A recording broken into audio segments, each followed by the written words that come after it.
What if what you have always believed to be your problem is not a flaw, but exactly what makes you rare?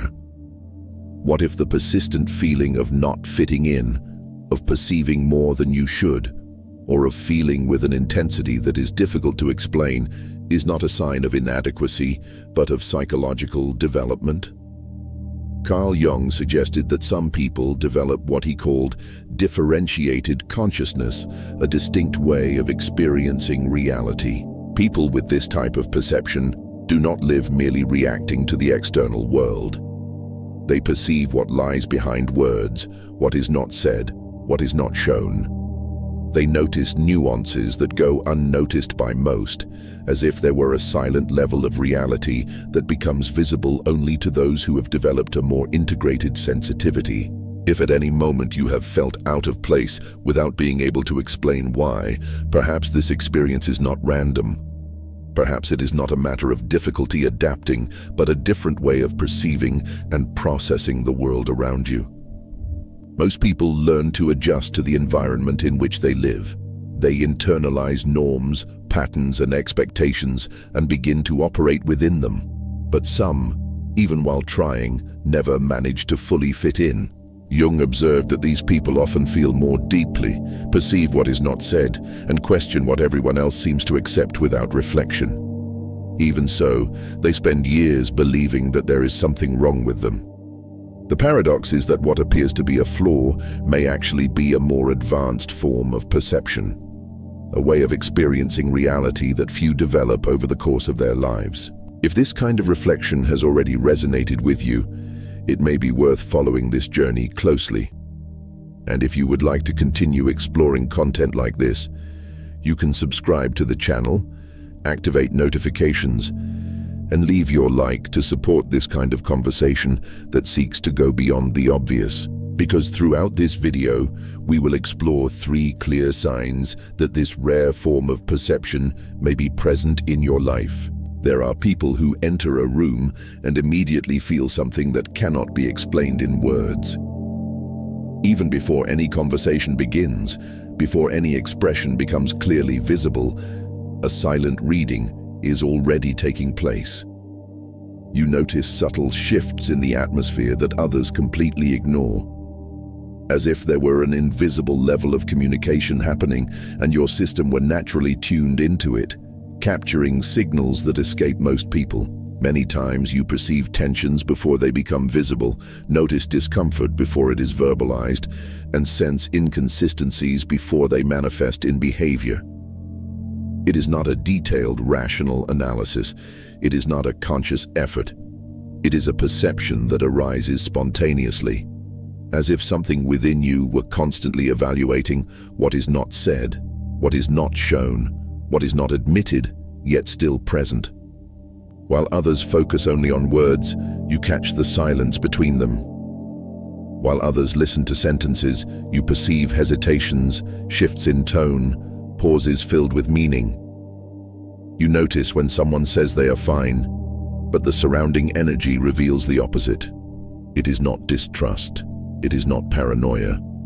It is a sensitivity that recognizes the difference between speech and reality. Over time, you learn that what people express does not always correspond to what they truly feel. And this discrepancy does not go unnoticed by you. Small contradictions, involuntary gestures, posture shifts, or micro-expressions become valuable information. Not because you are searching for them, but because your mind seems naturally prepared to perceive layers that remain hidden from others. This type of perception makes superficial conversations particularly exhausting. Interactions based solely on formalities, automatic phrases, or exchanges without depth quickly drain your energy. Not because you despise these interactions, but because your mind constantly seeks coherence, meaning, and authenticity, even when the context offers nothing beyond appearances. In many cases, you may even try to adapt to this type of conversation, but something within you continues signaling that substance is missing. It is as if communication were happening only at the surface, while your perception insists on seeking what lies beneath it. This search is not a conscious choice. It is a natural reflection of a psychological functioning oriented toward depth. Carl Jung described something similar when speaking about integration with the unconscious. For him, some individuals develop an expanded capacity to perceive contents that have not yet become fully conscious. They do not merely observe the external world, but also capture signals emerging from deeper levels of human experience. This perception does not mean that you are imagining things or exaggerating emotions. On the contrary, it indicates that your psychic system is more open to reading subtle patterns. You perceive implicit intentions, emotional tensions, and unspoken motivations because your mind does not limit itself to what is explicitly visible. In social environments, this can create a curious experience. You may perceive dynamics that have not yet been recognized by the participants themselves. You may notice discomfort that has not yet been admitted. You may anticipate conflicts that have not yet manifested. And often, you must carry these perceptions in silence. Jung did not interpret this as emotional fragility. He saw this sensitivity as a form of expanded psychological perception, a sign that consciousness is more connected to unconscious contents that influence human behavior. It is not about feeling too much, but about perceiving with greater precision. The difference between sensitivity and perception is essential here. Sensitivity reacts, perception understands. Sensitivity can be impulsive, perception is silent. What you experience is not an exaggerated reaction to the world, but a reading capacity that transforms seemingly ordinary experiences into rich information. This way of perceiving also alters how you position yourself in the world. When you begin to notice what is not said, feel what is not expressed, and perceive what is not admitted, it becomes inevitable to recognize that your experience of reality differs from the majority, and it is precisely this difference that often gives rise to the quiet feeling of never having fully belonged. From a very early stage, there is a difficult-to-explain feeling that follows your movements through the world. It is not explicit rejection nor direct exclusion, but a subtle displacement that appears even in familiar environments. You participate, talk, interact, but something remains slightly out of tune, as if you were physically present but internally observing from a point that does not fully merge with the rest. This feeling does not arise from a desire for isolation, nor from a need for superiority. On the contrary, many times you try to adapt, learn social codes, and reproduce patterns of behavior that seemed natural to others. And yet, even when everything appeared to function externally, there was a silent signal suggesting that this was not exactly your place. At certain moments, you may have believed that the issue was a personal flaw, perhaps a difficulty adjusting, perhaps excessive sensitivity, perhaps an inability to relax within collective norms. But the repetition of this experience over time revealed something deeper than simple social inadequacy. You can adapt, but you never fully dissolve into the environment. You can understand the dynamics, but you do not lose yourself in them. You participate in interactions, yet maintain an internal distance that seems inevitable. Not by deliberate choice, but because your way of perceiving the world makes it difficult to accept connections based solely on convenience or appearance. Relationships built on external expectations, status, or simple habit rarely provide lasting satisfaction. There is always a feeling that something essential is missing, as if the connection existed only on the surface. And even when everything appears correct externally, internally, there is a perception that truth is lacking. Carl Jung interpreted this experience as part of the individuation process. For him, some individuals cannot remain fully identified with collective social roles because their psyche seeks internal coherence. This does not mean rejecting society, but rather a need to align the external with the internal. This process often involves moments of distancing, not because you wish to withdraw, but because certain environments cease to resonate with what you begin to recognize within yourself. The discomfort is not in the people themselves, but in the incompatibility between what is expected and what is authentic. Over time, this difference ceases to be just a feeling and begins to manifest as choices. You start to prioritize relationships that allow authenticity, even if that reduces the number of connections. You prefer depth over familiarity, coherence over immediate acceptance. This movement may be interpreted by others as withdrawal or coldness. However, internally it represents an attempt to preserve psychological integrity. Remaining in environments that demand constant masks becomes more exhausting than the possibility of being temporarily alone. The cost of this authenticity is often a type of transitional isolation. Not an imposed isolation, but the natural result of not adapting to structures that prioritize appearance over essence.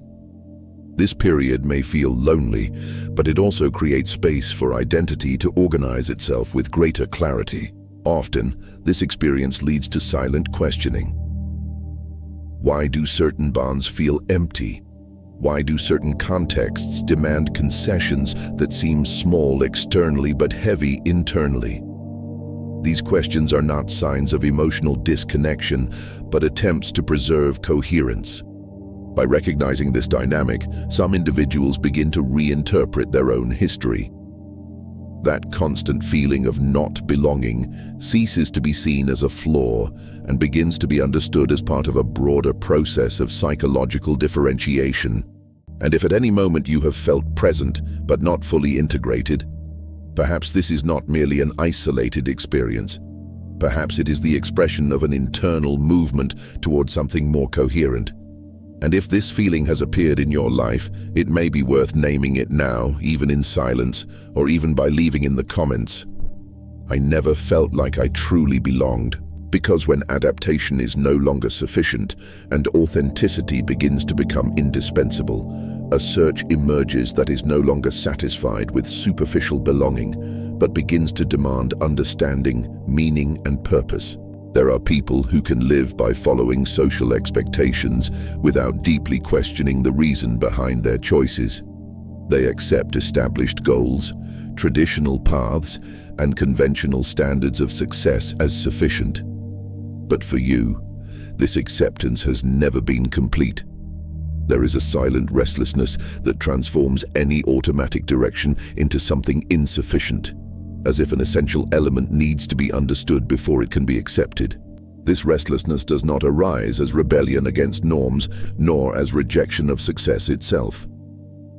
It appears as a persistent need to understand the reason behind things. Even when goals seem desirable externally, an inevitable question arises internally about the real meaning of that effort, and this question does not disappear easily, nor is it satisfied with superficial answers. Following what is expected may produce visible results and even social recognition, but it rarely creates lasting satisfaction when meaning is absent. There is a constant feeling of incompleteness, as if external achievements fail to reach an internal core that remains attentive and demanding, waiting for coherence between what is done and what truly matters. Carl Jung observed that some individuals are guided more by an internal center than by collective expectations. They do not simply pursue results, but alignment. They are not driven solely by recognition, but by coherence. This internal orientation creates a distinct way of living, in which decisions cease to be merely strategic and become existential. When this orientation is present, success loses part of its appeal when it is not connected to a broader purpose. Socially valued paths may seem empty, not because they are wrong, but because they do not speak to what the psyche recognizes as essential. Ignoring this need for meaning is rarely neutral. Often it produces an internal tension that is difficult to explain, a persistent sense that something is misaligned even when everything appears to function externally. This tension may manifest as anxiety, frustration, or a constant perception of superficiality.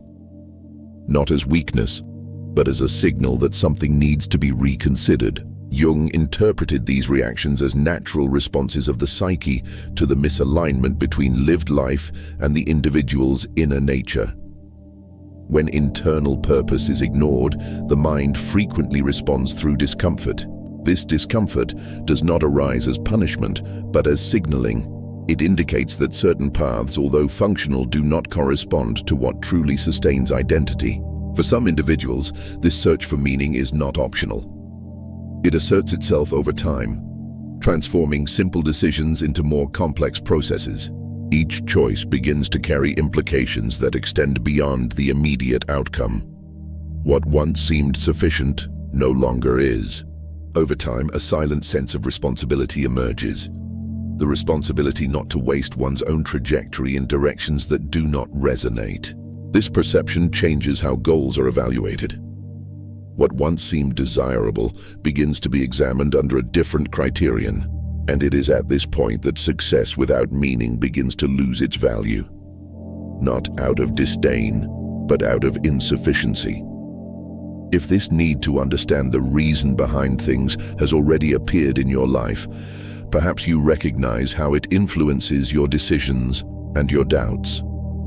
And if this resonates, it may be worth acknowledging it, even discreetly, as someone who admits in the comments, "I cannot live without purpose." Because when meaning ceases to be a luxury and becomes a necessity, life ceases to be merely a sequence of achievements and begins to become a journey that must be understood before it is even lived. The signs we explored throughout this video do not point to superiority, nor do they suggest that anyone stands above others. They indicate something different: responsibility. Jung believed that some individuals develop a form of perception that places them in a unique position, not to dominate, but to integrate what often remains separated within human experience. According to him, individuals with this type of sensitivity function as bridges between the conscious and the unconscious.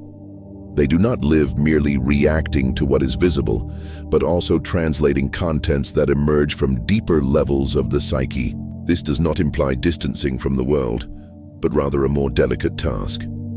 It is not about fitting into existing structures, but about integrating aspects that are often ignored or repressed. If you recognized yourself in any of these signs, perhaps the challenge was never about being too much.